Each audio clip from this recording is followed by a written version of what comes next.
Radio 3. Quick update on the markets. The Nikkei 225 in Japan is up 260 points. In Australia, the ASX 200 is up about 0.75%. And in South Korea, the Kospi 200 in Seoul is up about 0.5%. Thank you very much for joining me this morning. I'll be back tomorrow morning at 8 o'clock with more Money Talk. The weather forecast for today, overcast with showers and squally thunderstorms. Showers will be heavy at times at first. Maximum temperature is going to be around 25 degrees today. And there are an amber thunderstorm warning and the amber rain warning and the thunderstorm warning in place. It's going to be warm and sunnier with coastal fog in the morning and at night in the next few days. The temperature right now is 21 degrees centigrade. The relative humidity is 98%. Time now for the half-hour news with Samantha Butler. Police say a Polytechnic University lecturer who's been missing for weeks has been killed on the mainland. They said they were notified by their mainland counterparts that Hilary Bauer was killed on the 22nd of March, as Janice Wong reports. The 60-year-old Briton was reported missing at the end of last month after crossing the border to Shenzhen. Mr. Bauer's girlfriend contacted police in Hong Kong at the end of last month to report that he had not been seen since March the 21st. His brother in the UK also reportedly contacted police in Britain, who are understood to have gone through Interpol to get help from the Public Security Bureau. Media reports have quoted Mr. Bauer's friends and family as saying that they feared that his disappearance could be tied to $9 million he was expecting from the sale of a property reported to be in Shekou. Mr. Bauer was a teacher at the Polytechnic University's English Language Centre.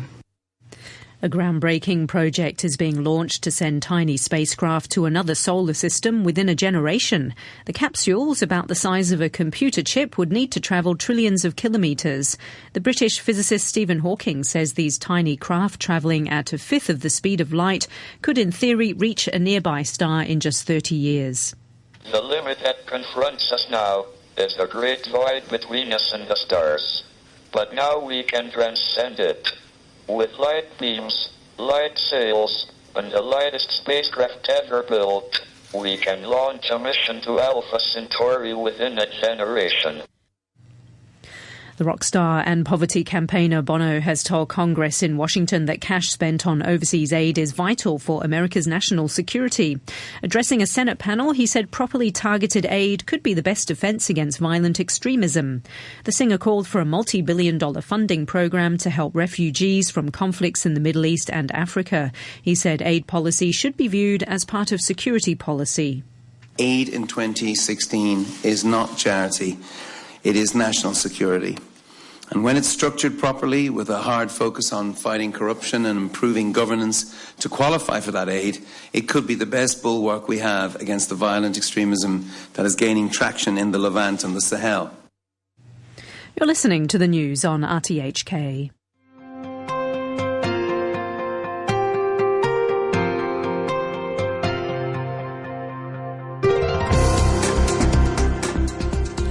Good morning and welcome to Backchat. I'm Danny Gittings, sitting in for Hugh Tiverton.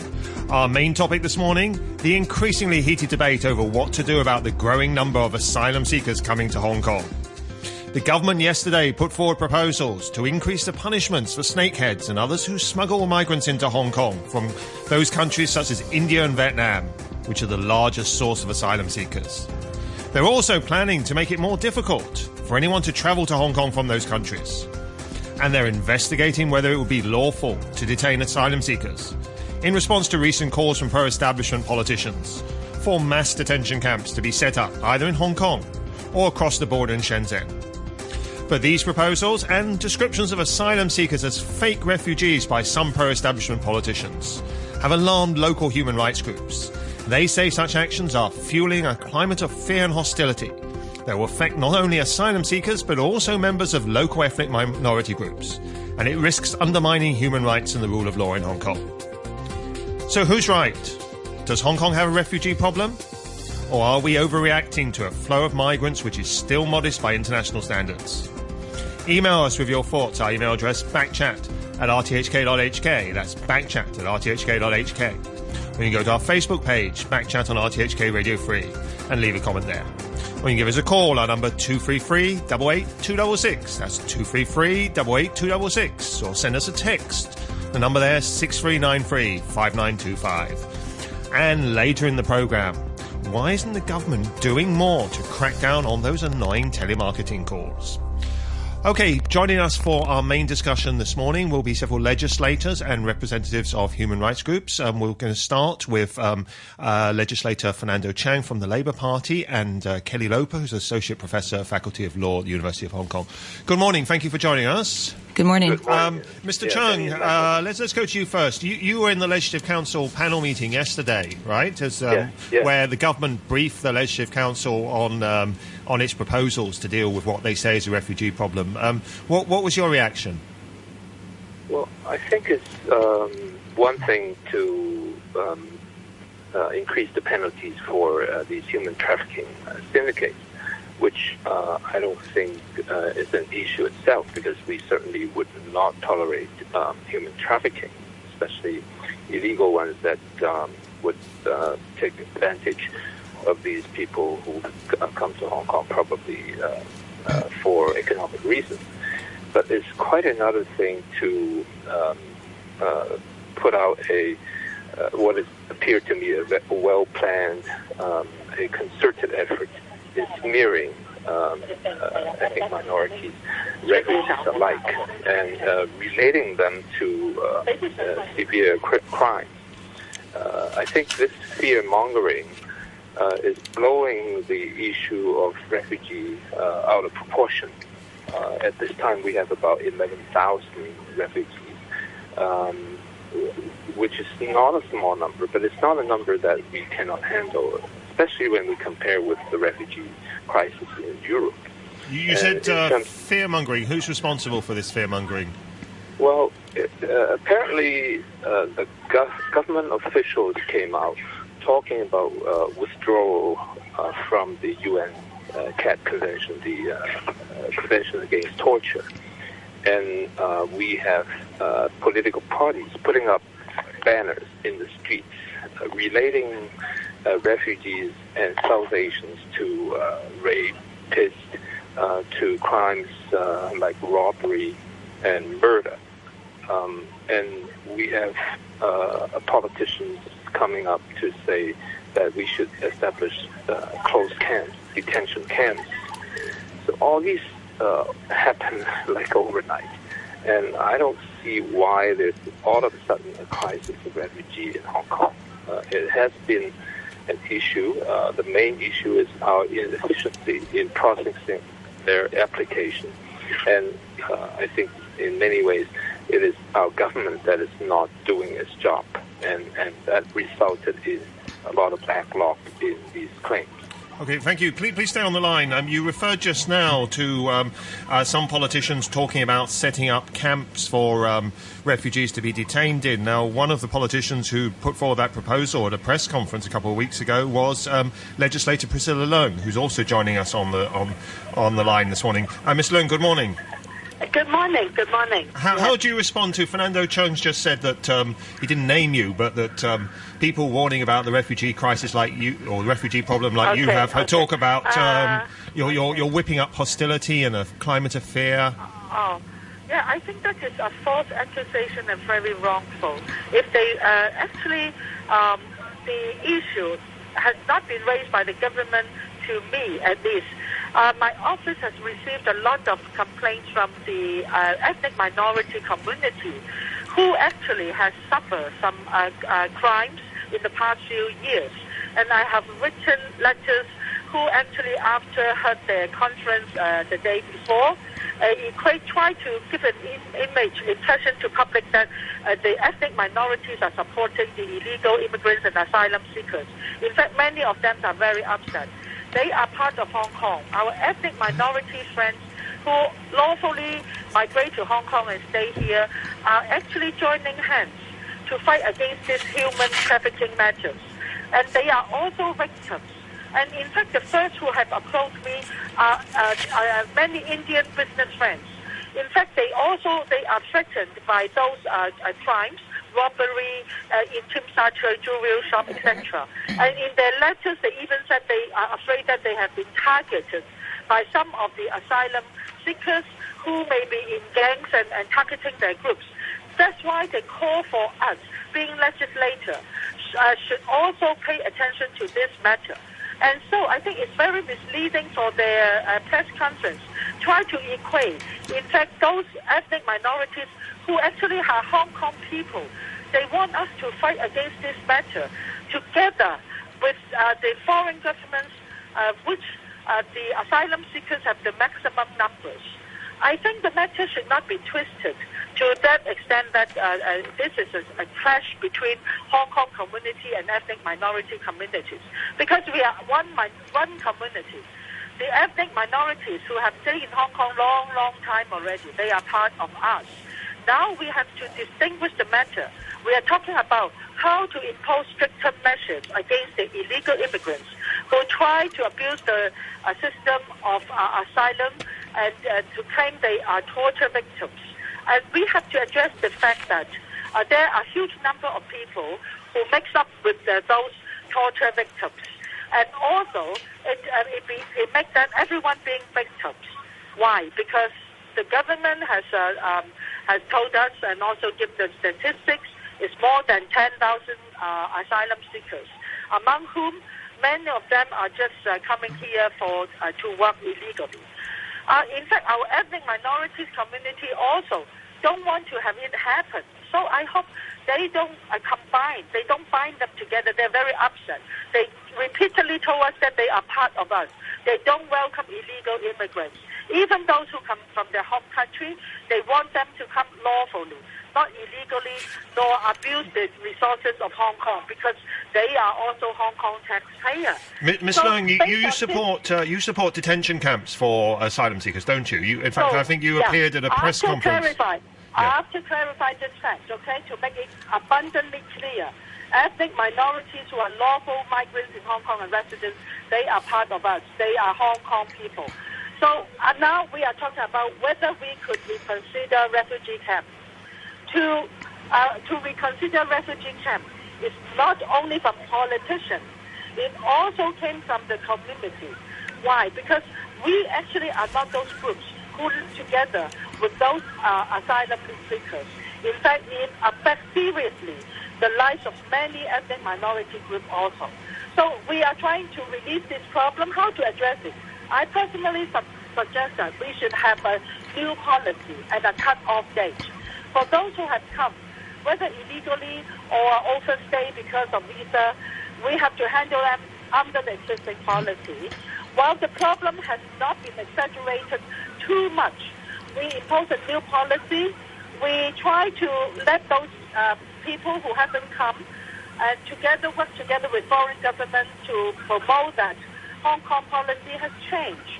Those who have come may not get the freedom to work illegally in Hong Kong anymore, whether they might need to go to refugee camp. If this message can be properly and fairly sent to those countries where the illegal immigrants are flooding to Hong Kong, I believe the number of illegal immigrants will drop.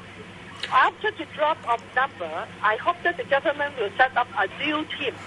I am very willing to give more resources to government. The new team should handle those new illegal immigrants with more effective measures. For example, 9 months. Whether they can approve them or they can approve them, either to give them the status to stay in Hong Kong, let them live a normal life, or try to distinguish them from real torture treatment and send them back. I think this is for the best interest of Hong Kong people, including our ethnic minority community in a whole. Okay, we're discussing the increasingly heated debate over what to do over asylum seekers in Hong Kong. You just heard Legislator Priscilla Leung saying she does support some form of detention camp for asylum seekers. She's stressing not people who are lawfully in Hong Kong, but asylum seekers to be set up. If you have I also want to add one more point, because I have to go early. My idea to reconsider refugee camp is together with the effectiveness of the government, that they will set up a new team handling less number of illegal immigrants, so that we can reduce the time Now it's also a pain for those people who try to claim the status and wait here for 8 years, right? So we separate the two groups. One, those existing people, we are not going to send them to the camp. They will be subject to the existing policy. Whereas the new ones, we warn them beforehand with the help and assistance of their own government, try to reduce this number drastically so that to reduce the time for them to stay in the camp. Okay, thank you very much, Priscilla Leung. I'm now joined by my co-host, Michael Tigani, one of many people. Good morning, Danny. I got caught in the rain. And indeed, who's been waiting patiently in our Queensway studio since the beginning of the programme, Kelly Loper, Associate Professor at Faculty of Law, University of Hong Kong. And Kelly Loper was also one of the signatories of this group letter, which is entitled Stop Discrimination, Community Calls for Calm on Refugee Debate, as we should also mention Fernando Cheung, who's on the line as well, was. Ms. Loper, what do you make of what you just heard from Priscilla Leung? Well, I think we really need to keep all of this in perspective. And I agree with Fernando that actually the numbers are relatively small. And there does seem to be this strange increase in negative publicity, negative views about refugees in Hong Kong. And we really need to remember who these people are that we're talking about. Asylum seekers and refugees are people who have left their countries for very good reasons. And many times they don't actually know where they're going to end up. They just try to get away from serious human rights violations, persecution that they fear that they're facing in their countries, torture. And they come to Hong Kong. And then, they're exercising the right that we all have. We all have a fundamental human right to seek asylum. And they come to Hong Kong, and if they're put in detention camps, then they're actually being punished for exercising a fundamental human right.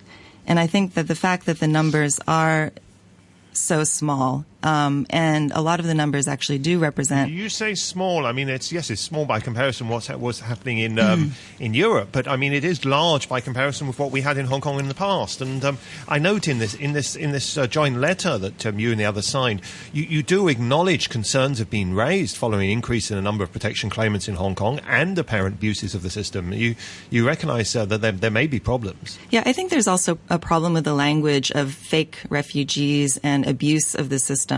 I haven't really seen any evidence that there has been any real abuse of the system. I mean, the government claims that this is happening, but the system lacks transparency. None of the decisions are made public until they reach the courts by way of judicial review, but very few have. So we only have sort of bits and pieces of information about what's actually happening in the system. The success rate, of course, is very low. But actually, when I go abroad and I speak at conferences and I speak with experts in the field, and I tell them about the low substantiation rate for claimants in Hong Kong, the first thing that they say is, there must be something seriously wrong with your system. It's not about necessarily that people are abusing the system or making false claims. And often people make claims and they really do fear something. But the refugee definition, the torture definition are relatively narrow. And these are legal terms. And sometimes people fear real abuse. They fear real human rights violations. And they don't necessarily fit within these strict legal definitions. But how is the system flawed? Because I've been trying to find out as well by asking questions of Immigration Department how long it takes to process a refugee or a claimant, whether the process can be speeded up. I don't get any answers back from them. Mm-hmm. And I wait and I wait and I don't get any answers back from them. I ask them again and I don't get the answers back. What is wrong with the system that whether the numbers are large or small, I don't know. 10,000, whether that's large, that's small, it's all relative. But it's accumulated over a number of years, right? So why cannot these people be processed quickly and sent home if they're fake? Yeah, I think that's an excellent question, and I agree. I mean, we need to identify the people who really are in need of protection and send people back quickly who are not in need of protection. And we have to have a fair system, but efficiency is also an element of fairness. And so if you have an inefficient system, as you say, people are stuck in Hong Kong for years, as I said, the system lacks transparency. You're not getting answers from immigration officials. Other people aren't getting answers about what's going on. And so we don't really know. And I think that calls for I had to threaten a the review. police before I got some answers from them last week. Sorry, say that again, Mike? I had to threaten. I said to the police, I filed questions about the number, because there have been posters about crime rates and so on, and I filed questions to the police, and I said, can I have some answers to these questions? And they said they'll give it to me when they have it.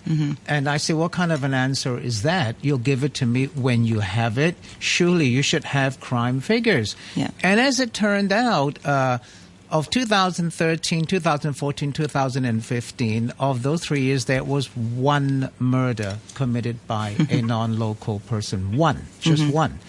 And I saw posters that said 3,800. There were 9 rapes out of about 300 rapes that were committed by a non-local. And then you see these big posters. So, and then I said to the police, I said, can you then discredit these political party posters? This is what you're coming across. Okay, let's. Yeah, I think we really need to ask ourselves, and the Hong Kong public needs to ask itself, why is this happening? Why aren't we getting answers about what's happening with the system? Is there an ulterior motive?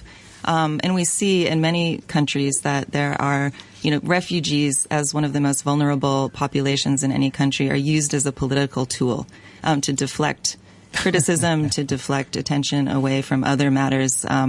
And I think we need to ask these questions. There needs to be a review. Last week, the DAB party went to the mosque in Tsim Sha Tsui and said, get rid of fake asylum seekers. Yeah. Standing outside the mosque in Tsim Sha Tsui.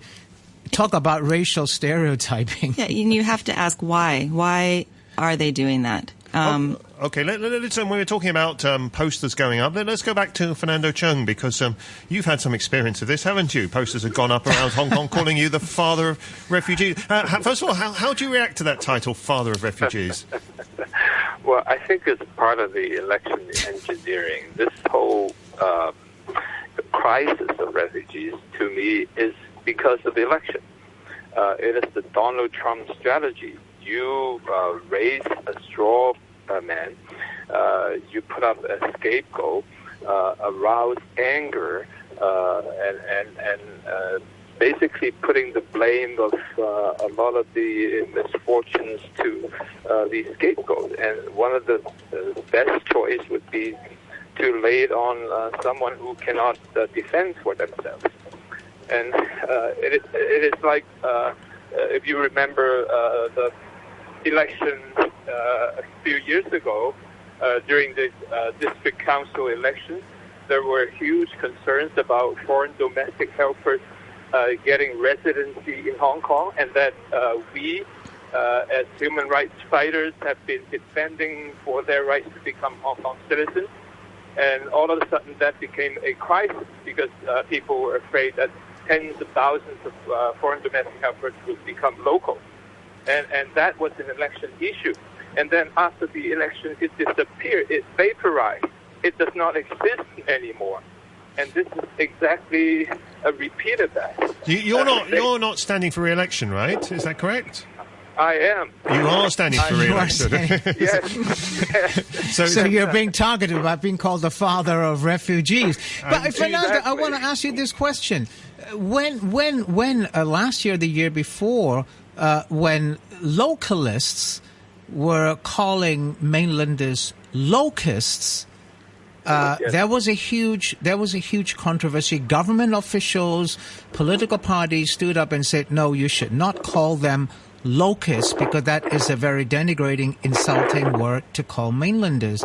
Now you're seeing the same kind of racial targeting, but it's not against mainlanders. It's against ethnic minorities, but nobody's saying anything. Why is that?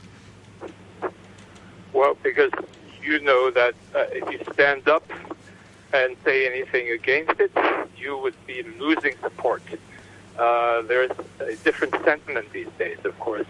You see localism is emerging. There's a strong sense of excluding people from outside, be it mainlanders, be it refugees, and of course our government has already termed them as illegal immigrants. So, Fernando Chung, what's wrong with calling them illegal immigrants? I mean, most of them are here. They overstay or like that. I mean, they're not necessarily here illegally, are they? Well, the problem is you have to criminalize them. You label them as criminals. And true, people cannot make their claims until, even if they come in to Hong Kong on a perfectly legal basis, they have to overstay and therefore violate the immigration ordinance to make their claim. They have to first overstay and become violated the law first. Then they can make their claim. Now, the government says a lot of them wait more than 1 year after they're in Hong Kong before they make a claim. That doesn't strike me as people who are in genuine fear of persecution. Well, you have to understand that people who are escaping for their liberty, for their lives, for their own security, and when they come to Hong Kong, they don't necessarily get all the information and know how to make their claim. But not all of them, to be very, very fair, Fernando Chung, not all of them are real refugees. Most of them are economic migrants. That fact has to be accepted. Well, even if there's a very small number of them being genuine refugees, we cannot scrape the system like that. People talk about abuse of our A&E all the time. Do we do away with A&E in the hospital? And look at the approval rate we have. It is 0.5%, which means that if this logic goes, then 99.5% of these people are ingenuine. And when you compare that to about 40% overseas, even according to our LegCo research report, in Germany, in Australia, and UK, this is before the European refugee crisis. Their approval rate is about 40%. Now, how could you explain that there is an 80 times difference between Hong Kong and these Maybe it's countries? Different type of refugees. The refugees going to Europe are coming from Syria, from Afghanistan, Iraq. So perhaps they do face, but the ones coming to Hong Kong are not. They're coming from South Asian countries, which there really isn't that kind of persecution, right? Well, look at Australia then. Look at Australia. Their approval rate for people going through the air transport is about 30%. By boat, it's about 60%. Now, the trouble is, Michael, the whole thing is not transparent. When we ask, what happened in this process, why, for example, why are so many people coming from Vietnam?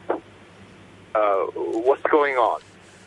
And the officials say they were talking about the Secretary for Security was saying, most Vietnamese come in through land transport. So did they come through the mainland? What happened? And they don't tell you. Yeah, but as you say, most come from Vietnam, but the perception is most are coming from South Asia. But as you know, most are coming from Vietnam. That distinction has not been made. Now, before the break, why is it not transparent here? Is it more transparent in Europe? Is it more transparent in Australia? Okay, just 30 seconds, Fernando Chung. Well, at least they tell you where these people come from by country. And to this date, many NGOs that are serving the refugee population have asked many, many times to ask for a simple breakdown I did, and I never got an answer. I'm sorry, we're going to have to break this for the news, and we're also going to have to say goodbye to Fernando Cheung. Thank you very much, Fernando Cheung, for joining us. But we will continue this discussion about the refugee issue in Hong Kong after the news. Do email us if you've got any thoughts. Backchat@rthk.hk, or you can go to our Facebook page and comment there. Later on, we'll be looking at cold callings. The weather forecast, both the amber rainstorm warning and the thunderstorm warning are up. The temperature is currently 21 degrees, relative humidity 98%. We'll be back after the news in 3 minutes.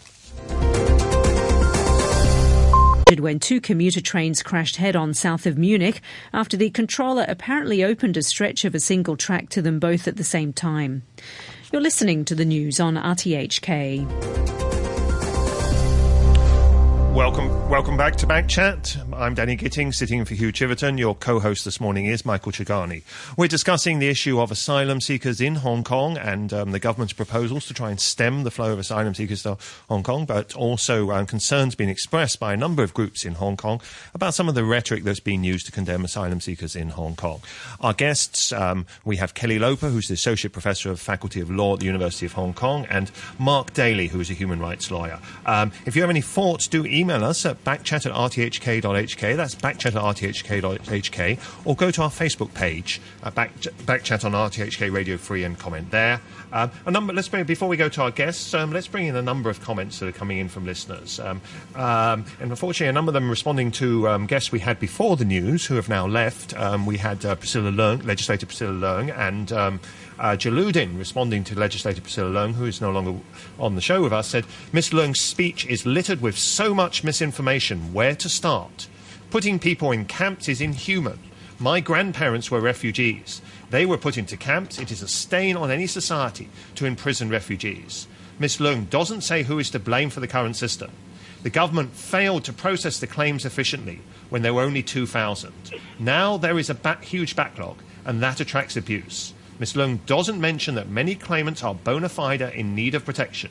It would be wrong not to protect these people. And Anthony, in a number of emails, says that also to Fernando Cheung, who's Legislator Fernando Cheung, who's also had to leave the show, but Fernando Cheung, of course, had been attacked in a number, or portrayed in a number of posters as the father of refugees. And Anthony asking, Dear Fernando, are you happy when you were mocked in posters stating the fact you were the father of refugees? Ask how C.Y. Leung was mocked.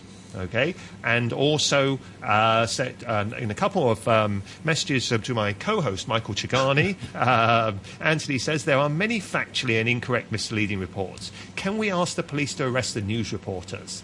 Same token on the poster fabricating crime figures against the ethnic minorities. And he also says, Dear Mike, you need to understand that speaking Mandarin is seen as inferior to people speaking non-Chinese languages, like writing French posters in Hong Kong universities are well treated than in simplified Chinese. I don't. What's his point? Anthony, if you'd like to follow up, we'll be very welcome reading out any further messages. Okay, let's now bring in Mark Daly, human rights lawyer. Mark Daly also, I think it's Daly and Associates, was another signatory to the letter that was published on Monday, I believe. Stop Discrimination. Community calls for calm on refugee debate. Good morning, Mr. Daly. Good morning. Good morning. Thank you for joining us. Morning. Now, what do you make? The government actually has. I mean, the government's actually been quite modest in what it's proposed so far, and a number of the things which I believe you and other human rights lawyers were very opposed to, like withdrawing from the UN Convention Against Torture. They've said they're not going to suggest that at all. All they're talking about is increasing the penalties on people who illegally smuggle people into Hong Kong, which is surely something we can all support. Right. Well, we're still looking at the proposals that are going forward, and then we have to spend some time looking at those. One of the things that pops out at me that I certainly welcome is they say they're going to create 83 new immigration posts and 9 new posts for the board to speed up the screening process. And certainly, I personally would welcome that, because I think I've spoken before about and your one who phoned in said the cause of the backlog has been the government not doing their job properly, and so this would go a long way, I think, to moving along the screening, speeding up the process, and I think that still is the best way of sending a message that you're not going to be here for a long time if you are somebody who doesn't fit these legal definitions. And so that's what they need to do. I mentioned before that we've recently seen coming through our office a 57-page written decision by an immigration officer rejecting a case.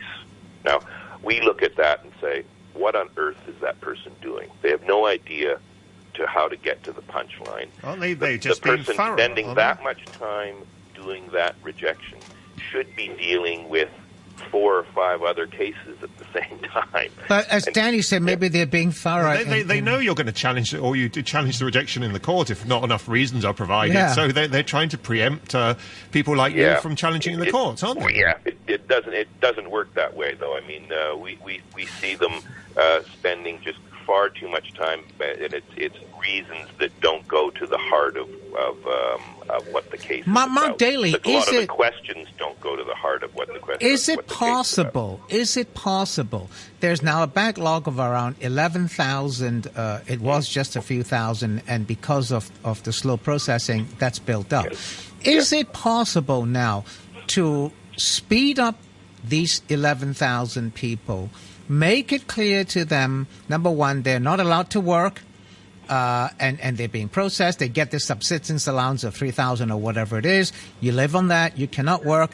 And the minute you commit a crime, you're out of here. Or the minute we catch you working illegally, you're out of here. You're no longer a refugee claimant. You have come here to work illegally, or you have committed a crime. You have been if you're found guilty, you're out. Forget about your asylum claim. Is that possible? I don't think that's possible. No, we have to de-link those issues. But certainly, persons who are committing crimes, and again, there's a lot of propaganda out there, as you well know, Michael. I got the figures. I got the exact figures. Linking the crime to the asylum seekers when often it's not the case. But if asylum seeker, like anybody else, commits a crime, we should be tough on that, and that person goes to jail or gets punished. But that doesn't reflect on their asylum claim. So we have to de-link those issues, okay? Okay, we have one more guest. Let's bring in Law Yuk Kai, who's the director of Hong Kong Human Rights Monitor. Good morning, Mr. Law. Thank you for joining us. Good morning. Okay, now can we start with, do you recognise that, you also signatory to this letter warning about some of the language that's been used, saying stop discrimination, community calls for calm on refugee debate. But you recognise there is some concern in the community, even if you'd say some people are exploiting it. Some people do think that there is a problem here, and although we don't know how much, we're having difficulty on the figures on how much crime is caused, so people in Hong Kong are worried about this. Well, of course, there are issues we need to address, but it doesn't mean that our politicians, our media would just ignore the impact of their speech on the ethnic minority here. If their discussion of these has gone to a way that led to discrimination, prejudice, and xenophobia, and even racial hatred, then it has to be really taken, looked at, and stopped it. And actually, when in doing these kind of things, the government should have this cultural sensitivity to prepare for any worsening racial relation in Hong Kong. So we call for calm, we call for reasonable discussion of these issues instead of inciting racial hatred. But are we really, first of all, we have laws against inciting racial hatred. If that's what people are really doing, then they can be prosecuted. Well, maybe Mark Daly, you're a lawyer. I was wondering about this. Inciting racial hatred. Last Friday, the DAB party, Ann Chiang, one of the senior members of the party, and a few others, stood outside the mosque in Shim Sa Tsui and handed out leaflets and banners and put up a huge banner saying get rid of fake refugees. The connotation being that all the people inside the mosque were fake refugees. Is that inciting racial hatred? Well, I think it has to be dealt with carefully in each case. But there are cases in which the EOC consider racial vilification not established because the speech is against so-called people of South Asia origin. They believe that this is not a race, and so it wouldn't be caught by the law. I'm very much disappointed by that because it may be a term for describing a number of races from that part of the world, and the EOC should not just sit back and say, sorry, I can't help. These kind of situations has led to problems like ethnic minority trying to find a job, even in fast food restaurants. They are rejected because of recent phobia of ethnic minority. And these kind of attacks have important social consequences. It divides the society in the long run. It won't be helpful to Hong Kong. And, of course, we need to address issues on our asylum seeking, how the process can be properly done without delay and with due justice. But it cannot be done at the expense of ethnic minorities' basic interests and put them at risk of being prejudiced, being put into racial hatred. Okay, we're discussing the issue of refugees, asylum seekers in Hong Kong with our guests. In a moment, we'll go back to Kelly Loper, but let me first bring in some more comments from our listeners. Jaludin, in another email, says the government gives a great deal of misinformation. It's not true that only 0.5% of claimants are bona fide. The government often gives claimants alternative status beside refugee, for example, compassionate leave to remain. That's an interesting point, actually. We might pursue that further in a moment. The government claims refugees often don't claim until a year after arrival. This is not true. Often they are not aware of where or to whom they should seek protection. Many go to the UNHCR or other government departments who turn them away. We've also had a couple of emails actually suggesting that there are biased discussions on Backchat. First of all, Tom also makes an interesting point. He says, just wonder if illegal border crossing is such an issue. That's a reference to the asylum seekers coming in. If illegal border crossing is such an issue, why don't they look into Mr. Li Bo's own means of illegal crossing of the Hong Kong border? Of course, reference to the bookseller who somehow ended up on the mainland. As there may be snakeheads smuggling people into China too. God help us. And then Michael says, Dear Backchat, I never thought I would agree with Priscilla Leung on anything, but she has hit the nail on the head with her well-considered refugee programme. Camps can be well-run places of refuge. Can Backchat name those countries where torture occurs so frequently?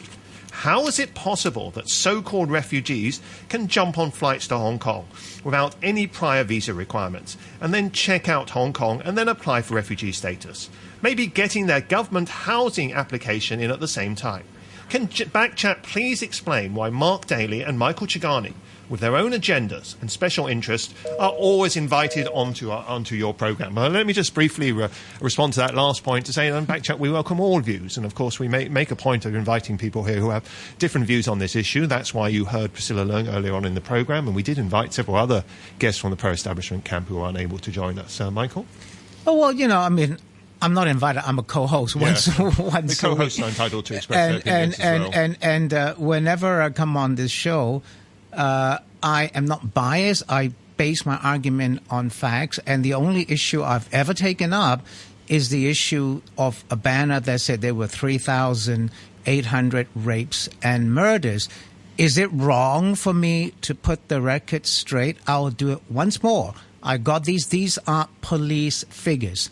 Okay. In the year 2013, 14, and 15, that's 3 years in a row, there was one murder. One. Okay. Out of over 100 murders. One was committed by a non-ethnic Chinese.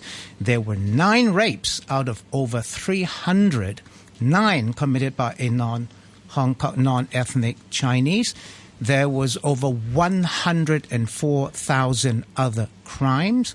of that only 2,000 were committed by non-Chinese. If I'm not allowed to say this, if I'm pointing out these figures and I'm accused of being biased by pointing out facts, then God help us all. Okay, and everyone is entitled to their views. And indeed, Michael, if you want to respond, we'd be happy to read out further messages from you. Kelly Loper, let's bring you back into discussion. Would you like to respond to some of the points that have been raised? Sure. I'd just like to say something about detention, because as a matter of international law, and the UN High Commissioner for Refugees has made this point many times in many documents, detention has to be an absolute last resort, and that includes detention camps. Only when absolutely necessary, and it has to be a proportionate response to the problem. And there also has to be an individual assessment of each asylum seeker to see whether or not that individual should be detained, and there has to be for a limited period of time. And I just want to say that the Security Bureau, in its published policy on detention, immigration detention, it essentially repeats this international position.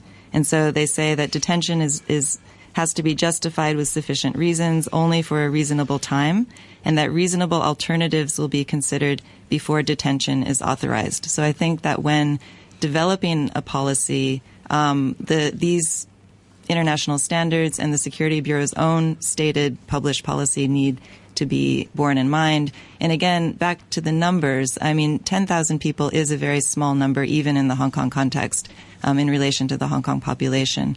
And when you're talking about other groups of migrants or immigrants, we've had more than 1 million or almost 1 million mainland Chinese immigrants since 1997. We had more than 200,000 Vietnamese refugees during a certain period of time. So I think 10,000 people is really small. There's absolutely no reason why people should be placed in detention camps and why they should be punished for seeking asylum. And people sometimes need to leave their countries, enter other countries illegally in order to escape real severe human rights violations. Okay, we're now joined in the studio by Law Yuk Kai, who you heard earlier on the phone. Law Yuk Kai, Director of Hong Kong Human Rights Monitor. Mr. Law, thank you for braving the rain to join us here. Sorry for being late. Earlier, before you were able to join the discussion, we had Fernando Cheung, who's been attacked in a number of posters, talking about this whole thing becoming an election issue. Is it reasonable to expect that we're going to see even more heated rhetoric later this year as we get close to elections? Well, I expect these kind of things to continue because we've seen some politicians are not really paying due respect to human rights. And to them, I think using human rights as an issue, expense of human rights for political gain is not something they they were reluctant to do. Whether there's election gains, I think they are willing to do so. My worry is that I think the public should be reminded that if we easily jump to the short solution by violating others' rights and putting our rights protection regime into disarray, it would, in long run, it is we who are going to suffer. And it is also important to make sure that we, as a society of refugees or descendants of refugees, should at least pay more respect to international humanitarian obligation than other countries. We hope Hong Kong people would build a society which would have due respect for everybody, more tolerance, and built on compassion. What do you think about the government's attitude? I mentioned this earlier. A lot of you are criticising the government, but the government's been quite cautious on this. The suggestion, I know CY Leung made comments about withdrawing from the UN Convention Against Torture. That was CY Leung, but the government has now come out and said they're not going to pursue that. Kelly Loper was talking about this before on the whole issue of detention camps. They've been very careful. They realise the legal issues involved. Yeah, I think the most important thing is that we still have the judiciary as our last line of defense. The judiciary, based on our constitutional protection, in fact would not allow arbitrary neglect of duties, including they cannot just ignore the duty to offer protection against sending people back to face torture or other political and other persecution. So it is actually legally impossible actually for the authority to actually do what CY Leung has called for. I must say that... isn't that why the government has abandoned it? I mean, yes, I think he initially made the comment in a press conference, didn't he? He wasn't actually in his policy address. He was asked a question, he responded to it, and probably something he's not particularly familiar with. When they looked at it, they realised, right, that it's simply not possible. And we rarely give the Hong Kong government credit, but we have to give them here. They realised it's not possible, they've dropped it. Well, at least the Security Bureau's paper to LegCo yesterday... Yeah, they made quite clear, clearly, right? State that, we still have the obligation under the Hong Kong Bill of Rights. We still have the Court of Final Appeal judgment and the immigration ordinance all require us to perform our duties. So we cannot just ignore the obligation under Convention Against Torture. Okay, we still have about 5 minutes left in our discussion. Let me bring in a couple more comments from listeners in emails, and if you want to get a last comment in, there's still time. Backchat at rthk.hk or go to our Facebook page, Backchat on RTHK Radio 3, and comment there. A couple of contrasting emails. Andrew says, I've been listening to Priscilla Leung as a guest on Backchat for many years now, and I have to say that no matter what the subject, she has an uncanny knack of being on the morally wrong side of it. It must be exhausting. And in a different vein, Peter says, as usual, the pro-refugee organisations in Hong Kong keep repeating the same arguments as the political left in Europe, focusing on political correctness, conveniently ignoring all the problems illegal migration and especially economic refugees impose on society, basically offering no answers to those problems. Now they even ask us to stop discussing the subject in public altogether. Wonderful. What happened to freedom of speech? As many activists cite European countries and Australia, then let's also look at Japan. In 2014, Japan had 5,000 applicants and granted refugee status to 11. In 2015, it jumped nearly 50% to a record 7,586. But the Japanese government recognised only 27 refugees. It appears Hong Kong, as a small city and special administrative region of China, already does more than the world's third biggest economy. Who would like to respond to that? Kelly Loper? Sure. I mean, Japan has its own problems with their system, and we have problems with our system. So, I mean, I wouldn't actually hold Japan up as a shining example of a fair, efficient refugee status determination system. But at least when people are recognized in Japan, they are settled, they are given more support than refugees are in Hong Kong. But I want to get back to what Law was saying earlier also about the concept of race that the Equal Opportunities Commission has adopted. And I think it's an incredibly narrow understanding of race. And it's really disappointing that the body that is intended to fight discrimination in Hong Kong is not standing up and saying more about this type of racist speech. And certainly national origin is included in the race discrimination ordinance as a ground that it's possible to make claims if you feel you've been discriminated against on the basis of where you come from, not just the color of your skin or your ethnicity. And I also think that the government needs to play a leadership role, and they're not doing that. And they need to stop making statements about illegal immigrants, fake refugees, abusing the system, etc., in order to demonstrate to the public that we do hold these values of equality, non-discrimination, and protection of human rights, and that these are our core values that need to be protected, and that the government needs to play a leadership role in this regard. You say that there's been no leadership role. Would it help? Because I think there's a lot of misunderstanding. Number one, yes, a lot of the refugees are not genuine. The process should be speeded up, and they should be sent back if they're not genuine. That's point one. Point two, there's this political aspect where they're being used and accused of crimes which they've not committed, because it's only a very small number of crimes that they've committed. And number three, then there's this racial stereotyping by holding protests outside the mosque. Should leaders like Siwa Leung stand up and say, yes, we have a problem, yes, a lot of them are fake, and yes, we should speed up the process and send them home because they are not genuine. But on the other hand, let's not use this as a racial issue in that you're denigrating an entire minority group in Hong Kong. Should a leader do that? I mean, Obama did it when he was running for president. Should a Hong Kong leader do that?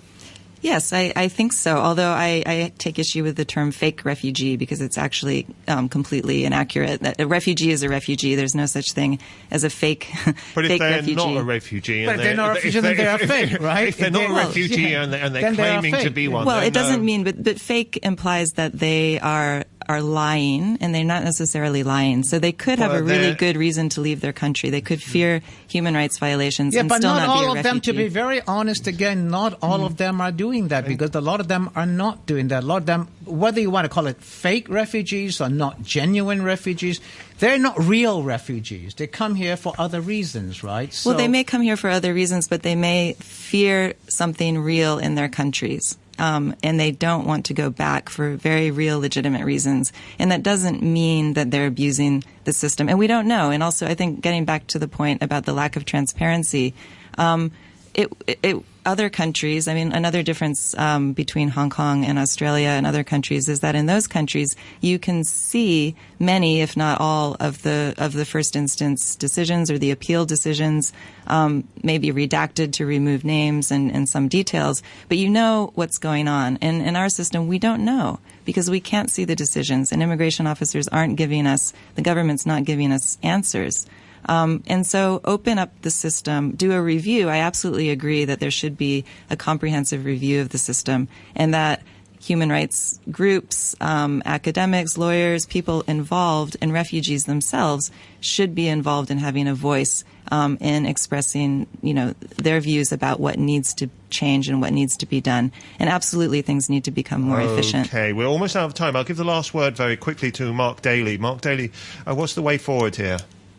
Well, just I missed a little bit of the earlier discussion, but certainly on detention, if I had to make a last point, I think it's a really bad idea.